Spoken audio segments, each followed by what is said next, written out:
Hi hello అందరికి నమస్తే. ఏ ముఖ్యమంత్రి అయినా సరే మొదటి సంతకం ప్రామిస్ చేస్తే ఇచ్చినటువంటి హామీలు ఏవి అమలు చేయకపోయినా తొలి సంతకాన్ని మాత్రం ఖచ్చితంగా అమలు చేసి తీరాల్సినటువంటి అవసరం ఉంటుంది. ఎందుకంటే దానికి అంత ప్రాముఖ్యత ఉంటుంది. తొలి సంతకం అంటే అంత ప్రాముఖ్యత ఉంటుంది. సో దానికి విలువ తీసుకొచ్చినటువంటి వ్యక్తి ఎవరు నమ్మినా నమ్మకపోయినా ఒప్పుకున్నా ఒప్పుకోకపోయినా వైఎస్ రాజశేఖర రెడ్డి గారు. తొలి సంతకం అంటే ఎలా ఉంటుందో, ఒక హామీ ఇస్తే మనం ఏ రకంగా అమలు చేయాలి, ప్రజలను ఏ రకంగా మనం ఆదుకోవాలనేటువంటి తొలి సంతకానికి సంబంధించి ఇప్పటికీ కూడా రాజశేఖర రెడ్డి గారు లేకపోయినప్పటికీ కూడా తొలి సంతకం అనేటువంటి ఒక పేరు వినిపిస్తే రాజశేఖర రెడ్డి గారు గుర్తుకొస్తారు. అట్లా ఉండాలి తొలి సంతకం అంటే. చంద్రబాబు నాయుడు గారు మొన్న ఈ 6 హామీలకు సూపర్ 6 సంబంధించి అమలు చేయలేనని చెప్పారు. ప్రజలు కూడా చిన్నగా అలవాటు పడతా ఉన్నారు, ఇది అమలు చేయరు, ఏది కాదు పోయేది కాదని చెప్పి. వీళ్ళు ఎంత కవర్ చేసినా ఏం చేసినా కూడా అది కాదని చెప్పి. అయితే తొలి సంతకానికి సంబంధించి మాత్రం చాలామంది ఆశ పెట్టుకున్నారు. ఎందుకంటే గతంలో వీళ్ళు అధికారులకు రాకముందు జగన్మోహన్ రెడ్డి ఏ రకంగా ఈ అభ్యర్థులను మోసం చేస్తున్నాడు, డిఎస్సీ అభ్యర్థులను మోసం చేస్తూ ఉన్నాడు, ఉద్యోగాలు భర్తీ చేయకుండా ఏ రకంగా మోసం చేస్తూ ఉన్నాడు, ఏ రకంగా కాలయాపన చేస్తూ ఉన్నాడు అని చెప్పి ఈ డిఎస్సీ అభ్యర్థులకు ఎవరికైతే వీళ్ళు ఈ కూటమిలో పార్టీలన్నీ కూడా వాళ్ళకి చెప్పడం వల్ల జగన్మోహన్ రెడ్డి మోసం చేస్తున్నాడు, మేము అధికారంలోకి వస్తే మీకు ఖాళీలు భర్తీ చేస్తాం, మిమ్మల్ని ఆదుకుంటాం, తొలి సంతకం దానిపైనే ఉంటుందని చెప్పడంతో అప్పుడు ఎమ్మెల్సీ ఎలక్షన్స్లో కూడా ఈ అభ్యర్థులందరూ కూడా టీడీపీ పార్టీకి ఓట్లు వేసిన పరిస్థితి మనం చూసాం.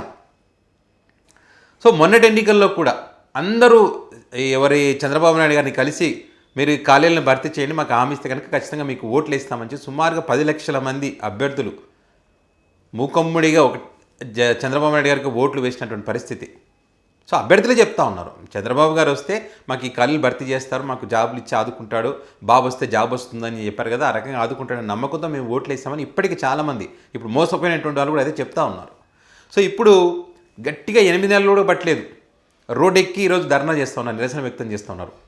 అవనిగడ్డలో మన పెద్ద ఎత్తున వీడియోలు కూడా పెద్ద ఎత్తున వైరల్ అవుతూ ఉన్నాయి.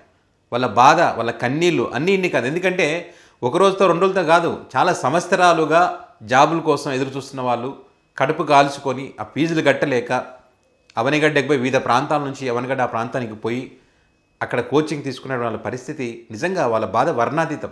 కొంతమందికి పెళ్ళిళ్ళు కావట్లే, వాళ్ళ ఇంట్లో తల్లిదండ్రులు మొత్తుకుంటున్నారు, ఎన్ని రోజులు చదువు లేకపోయినా పర్వాలేదు, ఏదో కూలీనాలు చేసుకొని బతుకుదాం, ఈ జాబులు రాకపోయినా పర్వాలేదు అని చెప్పినా కూడా సాధించాలనేటువంటి ఒక ఆశ, ఏదో చేస్తారనే ఒక ఆశ, చంద్రబాబు గారి తొలి సంతకం మీద ఇంకా ఆశ. సో ఈరోజు చంద్రబాబు నాయుడు గారు అధికారంలోకి వచ్చి 8 నెలలు అవుతున్నా కూడా మరి దానికి సంబంధించి ఎక్కడ కూడా అడుగు ముందుకు పడినటువంటి పరిస్థితుల్లో వీళ్ళు రోడ్ ఎక్కాల్సినటువంటి పరిస్థితి వచ్చింది. చంద్రబాబు నాయుడు గారు అధికారంలోకి రాగానే పెట్టినటువంటి తొలి సంతకం ఈ డిఎస్సికి సంబంధించి 16,740 పోస్టులు. అంతకుముందేమో 25,000 పోస్టులకు మేము భర్తీ చేస్తామని చెప్పినటువంటి వీళ్ళు 16,740కి భర్తీ చేస్తామని చెప్పారు. అది కూడా జగన్మోహన్ రెడ్డి గారు ఇచ్చినటువంటి 6,600 చిల్లర ఉంటాయి, వాటికి సంబంధించి వాటిని రద్దు చేసి అవి కూడా ఇందులోనే కల్పించి ఇది మెగా డిఎస్ అని చెప్పారు. సరే, జగన్ గారితో కంపేర్ చేసి ఇది మెగా డిఎస్ఏ. మరి డిసెంబర్లో అన్నారు కదా, మరి ఆగస్టు పరీక్షలు ఉంటాయన్నారు అంతకుముందే. ఆగస్టు పోయింది, డిసెంబర్ పోయి జనవరి కూడా అయిపోయింది. ఇంకా ఈరోజు 29వ తారీఖు, ఇది కూడా అయిపోయింది. ఇంకెప్పుడు ఇస్తారు? వాళ్ళ జీవితాలతో ఇంకెన్ని రోజులు ఆటాడుకుంటారు? అటు సూపర్ 6 చేయలేమని చెప్తా ఉన్నారు, మరి ఇది కూడా చేయలేనటువంటి పరిస్థితి. ఈ తర్వాత మళ్ళీ ఎస్సీ వర్గీకరణ అది ఇదని చెప్పి కోర్టు వ్యవహారాలు అది ఇదని చెప్పి ఖచ్చితంగా మళ్ళీ వచ్చే సంవత్సరానికి పోస్ట్ పోన్ అవుతుంది, ఖచ్చితంగా అవుతుంది. ఇదే రీజన్ చెప్పి ఆపేస్తారు వాళ్ళు. ఎందుకంటే ఇప్పుడు వచ్చే విద్యా సంవత్సరం నాటికి ఖచ్చితంగా ఒక 5 నెలల ముందు నుంచి ఈ ప్రక్రియ స్టార్ట్ అయితేనే అప్పటి వరకు భర్తీలు అయ్యేటువంటి అవకాశం ఉంటుంది. ఇప్పటికే ఎక్కడెక్కడ ఖాళీ ఉన్నాయనేటువంటి వాటి వివరాలు కూడా తెప్పించుకున్నప్పటికీ వాటికి సంబంధించిన పూర్తి సమయం ఎక్కడ కూడా బయటకు చెప్పట్లేదంటే దాని అర్థం ఏంటంటే ఇప్పుడు ఆలోచన లేదు వాళ్ళకు. ఏదైతే తొలి సంతకానికి సంబంధించినటువంటి ఆలోచన, అది ఇంప్లిమెంట్ చేసేటువంటి ఆలోచన ఏమాత్రం లేదనేటువంటిది ఇక్కడ క్లారిటీ. కాబట్టి డిఎస్సీ అభ్యర్థులకు అర్థమైంది కాబట్టి వాళ్ళు ఈరోజు రోడ్ ఎక్కాల్సినటువంటి పరిస్థితి వచ్చింది.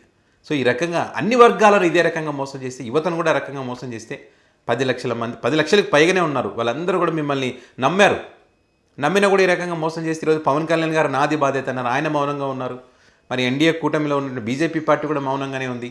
సూపర్ 6కి సంబంధించి పక్కన పెట్టండి, కనీసం వీళ్ళని ఆదుకోవాల్సినటువంటి బాధ్యత, వీళ్ళు ఎందుకు చేయట్లేదు అనేటువంటి అడగాల్సిన బాధ్యత వాళ్ళకు ఉంటుంది. పోనీ తొలి సంతకం కదా ఇది, తొలి సంతకానికన్నా మనం ఇది అమలు చేయకపోతే కష్టం కదా అనేటువంటి కనీసం ఆ కూటమిలో భాగస్వామ్యం ఉన్నారు కదా, మరి వాళ్ళందరినీ చూసి కొంతమంది ఓట్లు కూడా వేశారు కదా, మరి వాళ్ళ పరిస్థితి ఏంది అనేటువంటి దానికి సంబంధించి వీళ్ళు అడగాలి కదా, ఎవరు అడగట్లేదు. గతంలో జగన్మోహన్ రెడ్డికి సంబంధించి మాత్రం అందరు అడిగిన వాళ్ళకి, చిన్న కార్యకర్త నుంచి మొదలు పెడితే ప్రతి ఒక్కరు కూడా అన్ని పార్టీలు కూడా దుమ్మెత్తిపోసాయి. జగన్ మోసం చేశాడని చెప్పి, ఉద్యోగాలు లేవు ఏం లేవని మోసం చేశాడని చెప్పి, ఇచ్చినటువంటి ఉద్యోగాలకు సంబంధించి వాళ్ళేమో చెప్పుకోలేక వాళ్ళకి చెప్పుకోవడం చేత కాలేదు, వీళ్ళేమో తొలి సంతకానికి దిక్కు లేదు. ఈరోజు వీళ్ళంతా రోడ్ ఎక్కాల్సిన పరిస్థితి. ఈ పరిస్థితులను తీసుకొచ్చినటువంటి వీళ్ళు, ఈ 16,747 పోస్టులు ఇవ్వలేనటువంటి వీళ్ళు 20 లక్షల ఉద్యోగాలు ఇస్తారంట 5 సంవత్సరాల కాలంలో. ఒక సంవత్సరం గడిచిపోయింది ఆల్రెడీ. ఇంకా 20 లక్షల ఉద్యోగాలు ఎడికెళ్ళి ఇస్తారు. ఉన్న ఉద్యోగాలే పోతున్నాయి. ఇస్తానన్న ఉద్యోగాలు ఇవ్వలేకపోతున్నారు. వాలంటీర్లను బీకేశారు. సచివాలయ ఉద్యోగులు కొంతమంది 20,000 మంది పైగా హేతుబద్ధీకరణ చేస్తాం, దాంట్లో కొన్ని పోయేటట్టే ఉన్నాయి. ఇంకెక్కడ ఉద్యోగాలు? దీని మోసం అన్నారా? సో రాష్ట్ర వ్యాప్తంగా ఉన్నటువంటి అందరూ కూడా డిఎస్ అభ్యర్థులు కూడా వీళ్ళందరూ కూడా రోడ్డు ఎక్కాల్సినటువంటి పరిస్థితి వచ్చింది. ఖచ్చితంగా ప్రభుత్వం మెడలు వంచి ఆ తొలి సంతకం ఏదైతే చేశారో అది అమలు చేసేదాకా మేము వదిలిపెట్టామని చెప్పి వీళ్ళు ఈరోజు అభ్యర్థులు అయితే చెప్తా ఉన్నారు. మరి చంద్రబాబు నాయుడు గారు తన తొలి సంతకానికి సంబంధించి ఏ నిర్ణయం తీసుకుంటారనేది చూద్దాం.